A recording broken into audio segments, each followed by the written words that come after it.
Assalamualaikum warahmatullahi wabarakatuh. Selamat pagi semua. Perkenalkan, nama saya Sanas Aliena dari kelas 11-3. Di sini saya akan mewakilkan kelompok saya, kelompok 3, untuk membahas proyek P5 kali ini, yaitu membahas tentang pemilu. Nah, saya akan membahas fenomena pelanggaran pemilu tahun 2024. Jadi di sini kita semua tahu kalau pemilu 2024 itu sangat amat kompetitif, dan awal-awal pemilu ini diwarnai dengan banyaknya kecurangan. Oke, jadi fakta singkat. Yang pertama, mengacu Undang-Undang Pemilu tahun 2017. Secara umum, terdapat 3 bentuk pelanggaran, yakni pelanggaran kode etik, pelanggaran administratif, dan tindak pidana pemilu. Nah, sekarang ini saya akan membahas 3 kasus pelanggaran yang kita tahu.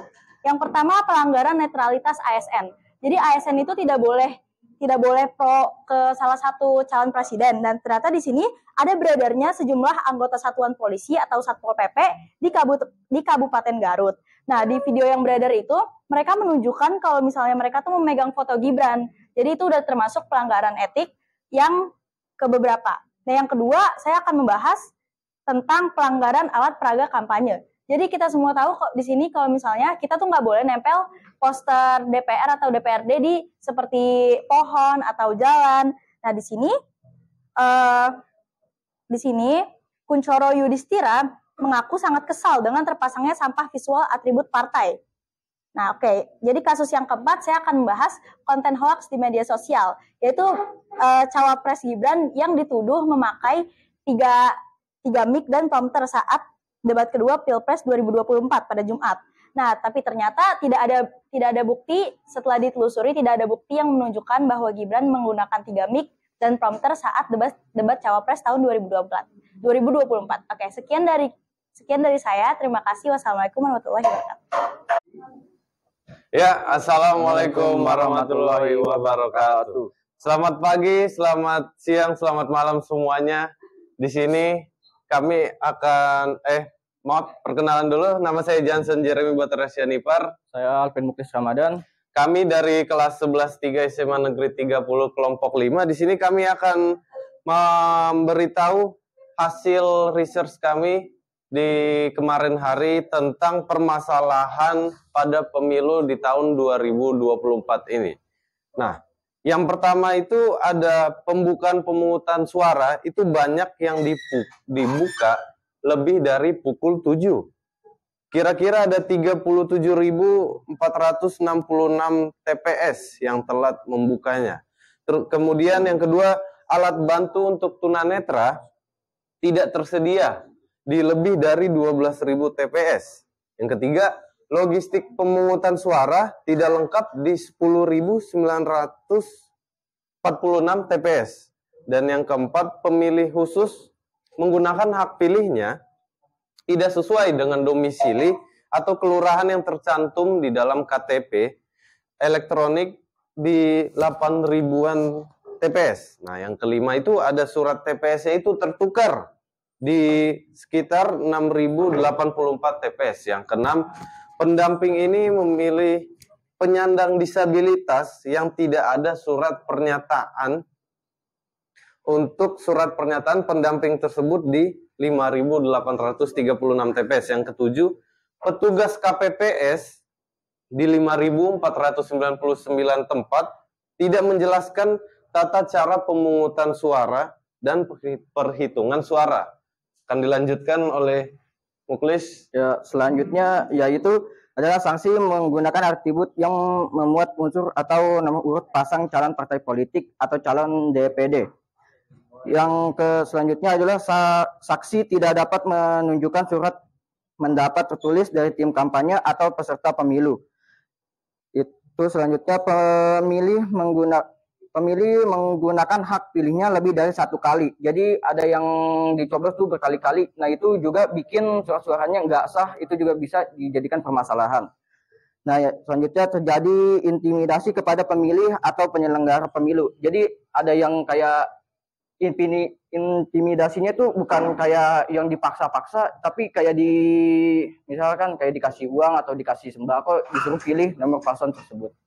Ada juga yang jadi tuh karena mungkin juga di anggota yang di pengawas di situ tuh ada yang kurang ketat, jadi ada juga yang kecurangan kayak ngambil banyak terus dicoblosnya semua dicoblos misalkan kayak Paslon 04 gitu misalkan, ada juga yang kayak gitu. Jadi mungkin dari saya dari kami kurang ketat aja. Oke. Sekian, terima kasih. Assalamualaikum warahmatullahi wabarakatuh. Selamat pagi, selamat siang, dan selamat malam untuk kalian yang ada di mana saja. Saya hari ini ingin mengidentifikasikan masalah-masalah pemilu 2024. Nah, ayo kita mulai saja. Badan Pengawas Pemilu Bawaslu telah merilis daftar masalah yang terjadi selama proses penyelenggaraan pemilu 2024 melalui siaran persnya pada Kamis silam. Bawaslu mengidentifikasi 19 masalah yang terjadi dalam pesta demokrasi Indonesia, yang mana terdapat 13 permasalahan pada pemungutan suara dan 6 permasalahan pada pelaksanaan perhitungan suara. Data masalah ini merupakan hasil pemantauan pengawas pemilu 2024 di 38 provinsi melalui aplikasi sistem informasi. Pengawasan pemilu Siwaslu 15 Februari 2024 pukul 6 pagi WIB. Terlambatnya TPS dibuka, hasilnya permasalahan yang paling banyak terjadi di pemilu 2024 adalah terlambatnya TPS dibuka. Sehingga pengumutan suara dimulai terlambat, yaitu lebih dari pukul 007 pagi. Masalah ini terjadi pada 37.466 TPS atau sebanyak 4,5% TPS dari total TPS yang ada di pemilu 2024. Berikutnya ada alat bantu disabilitas netra tidak tersedia. Dilansir dari pers rilis Forum Masyarakat Pemantau untuk Indonesia Inklusif Formasi Disabilitas Pemilih Difabel Sensorik Netra, banyak yang mengeluhkan ketiadaan alat bantu berupa template braille untuk kertas suara DPR RI, DPRD Provinsi, serta DPRD Kabupaten Kota. Persiapan pelaksanaan pemilu 2024 yang tidak inklusif ini tentunya dapat menyebabkan para penyandang disabilitas tidak dapat memilih secara mandiri, memberikan peluang besar atas pelanggaran kerahasiaan pemilih, serta penghilangan nyata atas hak suara pemilih. Intimidasi saat proses pemungutan suara.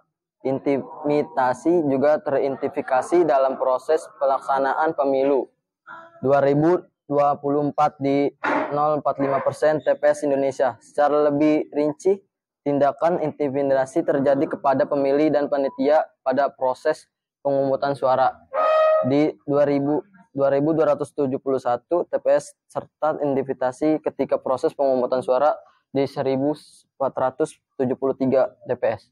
Berikutnya ada logistik pemungutan suara yang tidak lengkap.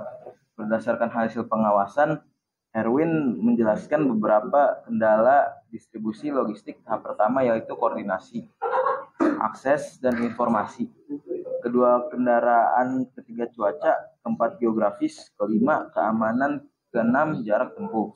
Dapat surat suara rusak di 127 kabupaten atau kota, di 61 kabupaten kota surat suara yang belum sesuai dengan jumlah yang seharusnya. Sekian, terima kasih. Wassalamualaikum warahmatullahi wabarakatuh. Assalamualaikum warahmatullahi wabarakatuh.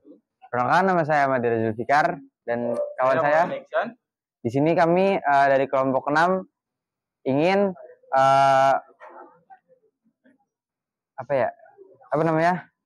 membacakan fakta pemilu dari hasil kelompok kami. Yang pertama, fakta pemilu 2024. 1. Didominasi oleh pemilih pemuda proporsi milih muda akan mencapai sekitar 55% atau 107 juta dari total jumlah pemilih Indonesia. Yang kedua, disorot media asing.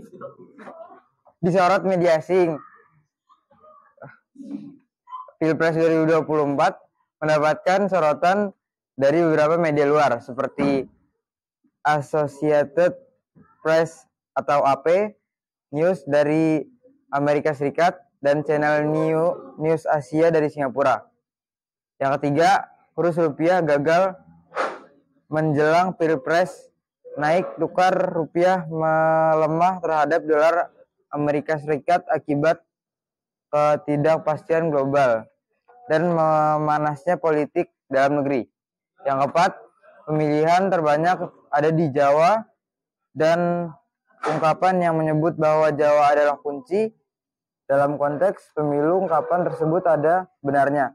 Jawa adalah wilayah dengan jumlah pemilih tertinggi. Jika dirinci lagi, daerah dengan pemilih terbanyak di Jawa adalah Jawa Barat. Di sana pemilihnya mencapai dari 35 juta. Nah, yang kelima, anggarannya sebesar 71,3 triliun sebagai agenda besar yang diselenggarakan di seluruh wilayah Indonesia tanpa terkecuali. Sudah tentu pemilu 2024 membutuhkan biaya besar. Alokasi anggarannya mencapai 71,3 triliun. Anggaran tersebut diberikan sejak 20 bulan sebelum hari H pemilu. Uang 71,3 triliun yang dianggarkan digunakan untuk bermacam-macam keperluan, mulai dari pengawasan penyelenggara pemilu, pemutakhiran data pemilih, penyusunan dapil, hingga pengelolaan dan pengadaan laporan dan dokumentasi logistik. 6. Terdapat 5 surat suara. 1. Pilpres, 2. Pileg DPR, 3. DPRD Provinsi, 4. DPRD Kabupaten atau Kota, 5. DPD, 7. Diikuti 204,8 juta pemilih. Sekian dari kelompok kami. Jika ada salah kata maaf. Assalamualaikum warahmatullahi wabarakatuh. Assalamualaikum warahmatullahi wabarakatuh. Salam, Om Swastiastu, Namo Buddhaya, dan salam kebajikan. Di sini saya Ramadan. Saya Fikar. Akan mempresentasikan atau menjelaskan kepada teman-teman yang aksi Kamisan ke-805 di seberang istana yang bersinggung pemilu. Tentunya ini bukan tugas kami atau bahkan ini bukan yang mengerjakan kami, yang mengerjakan kelompok-kelompok kami, dan sebagai tugas kita yang mempresentasikan. Ya.